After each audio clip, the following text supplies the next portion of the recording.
Ayun, alright. So, good morning everyone. Welcome po sa ating session 4 for grade 5 learners. But before we start, subscribe po natin yung sa YouTube channel, yung Sir JC Short Lessons. Kahit pa paano, may tutulong po ako sa inyo na lessons, magkakakuha kayong idea about sa advanced lesson natin. So, time check natin, 12:10 a.m. Madaling araw. Madaling araw nagre-record. But kailangan natin itong gawin para sa mga bata na gustong manood. Ano ho? So, wait lang at set natin ang presentations. Okay, the topic is about comparing and ordering decimal numbers. So, ito po ay nakabaloob mula sa grade 5 matatag curriculum. Ano ho? So, medyo i-clear lang natin para makakuha kayo ng idea. So, objectives natin, we have understand place value in decimal numbers. We have compared decimal numbers using greater than, less than, or equal.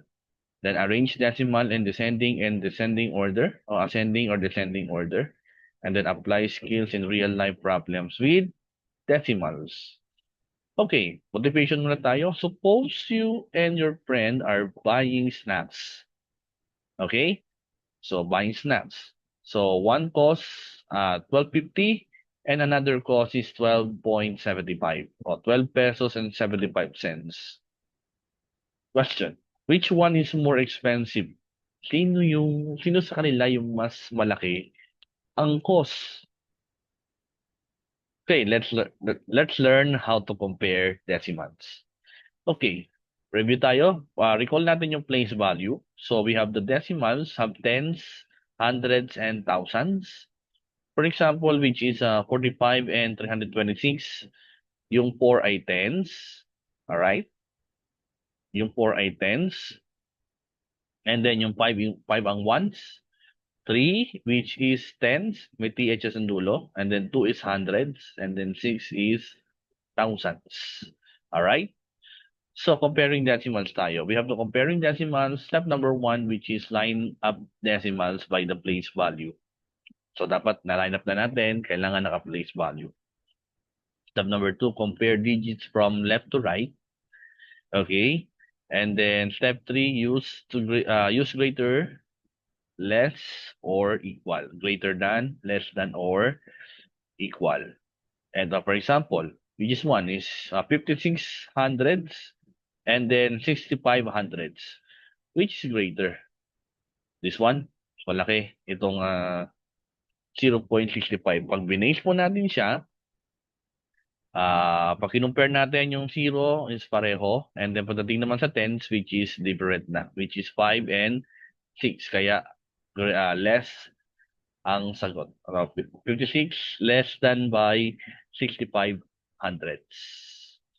Okay? So, next. How about this one? Ordering decimals.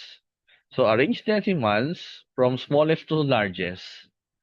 Ascending or largest to smallest or descending. Again, arrange decimal from smallest to largest na daw po ascending ang tawag doon. Kapag largest to smallest, descending. For example, arrange 2.5, 2.35, and then 2.45. So, in-arrange natin siya by smallest to largest, which is ascending. So, mauuna yung 2.35, which is 3. And then the next one is 4, 2.45, and then 2.5. Okay? So, 2.35. Susunod naman ay 2.45.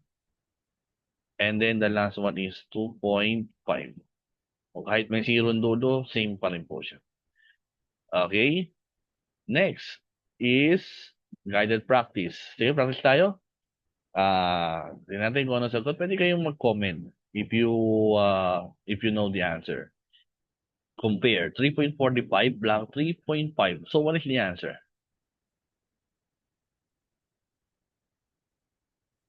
All right. So the answer is let's compare.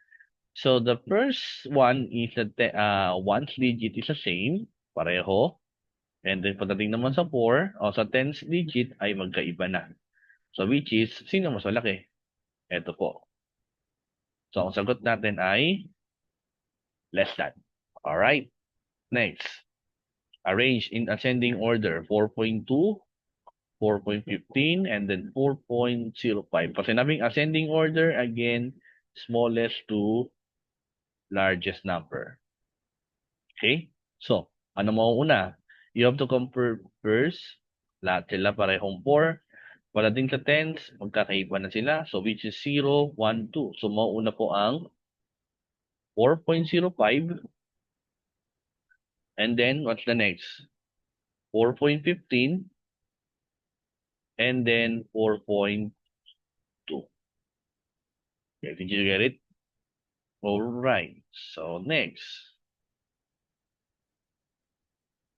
Activity tayo. Which is greater? 7.08 or 7.8? So, ano kaya ang greater? Ano kaya ang malaki? So, the answer is 7.8. Okay? Next, number 2. Order this decimal. Ano bang order? Ano bang order? Ascending ba? Descending? Sige, pag ascending order, compare muna natin. Pareho silang 5 and then 5.05 and then 5.12 and also 5.2. Okay? How about descending order? Small, largest to smallest. We have 5.2 and then 5.12 and also 5.500. All right, did you get it? All right, so next. Oh, work with partner. Sige nga, try nga natin to. Pwede nyo i-comment yung sagot ninyo dito. Okay? Sige po, individual activity tayo. We have compare. 6.45 lang 6.405. So, dito po, pwede kayo mag-comment. And then number 2, order, ascending order. And then number 3, which is smaller, 12.34 or 12.43 thousands. O, pwede kayo mag-comment dyan ha. Pwede nyo i-send sa akin kung alam nyo yung sagot. Summary. Summary natin, we have lined up decimals by the place value. Compare digits from left to right. Right? And then use greater than, less than, or equal to compare. And then arrange decimals in order, ascending or descending.